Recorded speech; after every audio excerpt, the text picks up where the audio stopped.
Recently, we finished Gris. This is a 2D platformer game where you essentially play as a young girl who's going through the stages of depression. The entire thing is hand-drawn, and we did a first impressions of it, but now we've officially completed the game, so we wanted to go ahead and update you with our final opinions.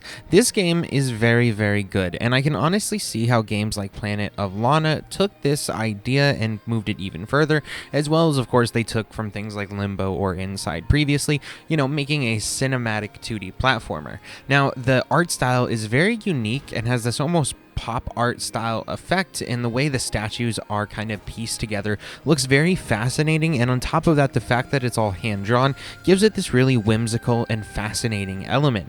There are multiple stages that you go through, as well as colors that you unlock, and basically represent the various stages of grief. You go through, severe depression, having everything around you be blue, sad, and dull. Then the world opens up and begins to have these brighter blues, more vibrant like, as well as then you get into red, which is of course kind of the anger phase of grief.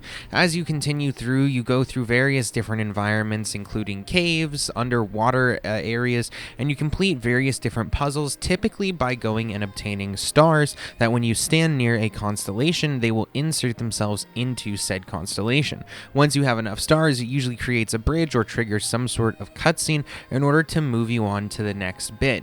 The entire thing flowed very smoothly, and I really like the layout of the different levels of this game. It looked very pretty, but on top of that, it all just seemed very intuitive, and I really never needed much explanation for anything. There were fun aspects as well that you unlock as you go on. For example, one of the early ones that you unlock is the ability to turn into this cinder block. It kind of looks like the Betamax cleaner guy back in the day. However, you use this in order to kind of block yourself in and keep yourself safe from things like the bird that are trying to attack you or other various, things. I enjoy this bit overall because it really makes you think about when to utilize it, and on top of that, it really does symbolize how we all feel early on in the stages of grief, that we'd like to just kind of put ourselves in a block and sit down and just keep ourselves protected in a bubble. I think that, a lot of the metaphors that they do here visually are very stunning, and they work very, very well.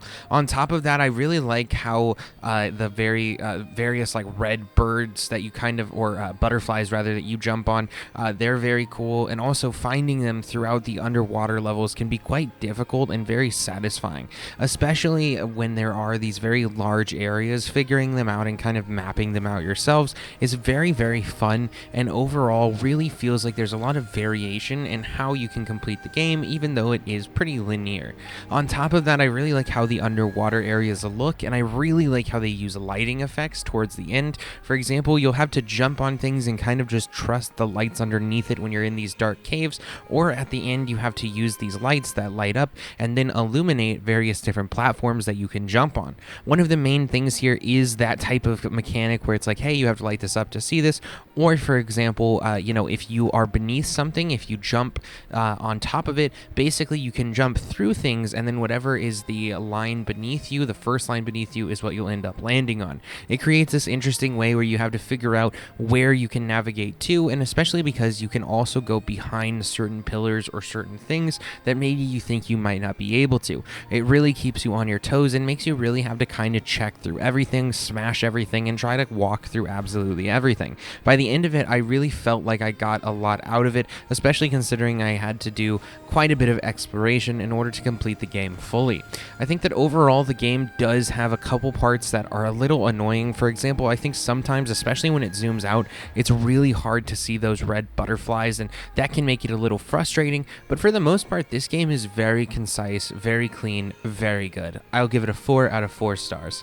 It's on Game Pass for free, and you guys can check it out. We also have a Discord you guys can join. Links are in the description for that. We talk about movies and games over there, and on top of that, you can go ahead and like and subscribe for more content like this in the future. We also have movie and Smokin sessions for movie videos, CrazyRocky variety content, and the Podcast for our podcast channel.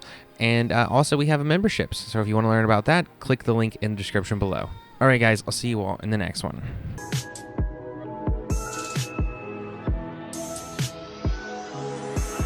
I stay out of my head to the depths of the universe. It's a spell or a chance just to open up a new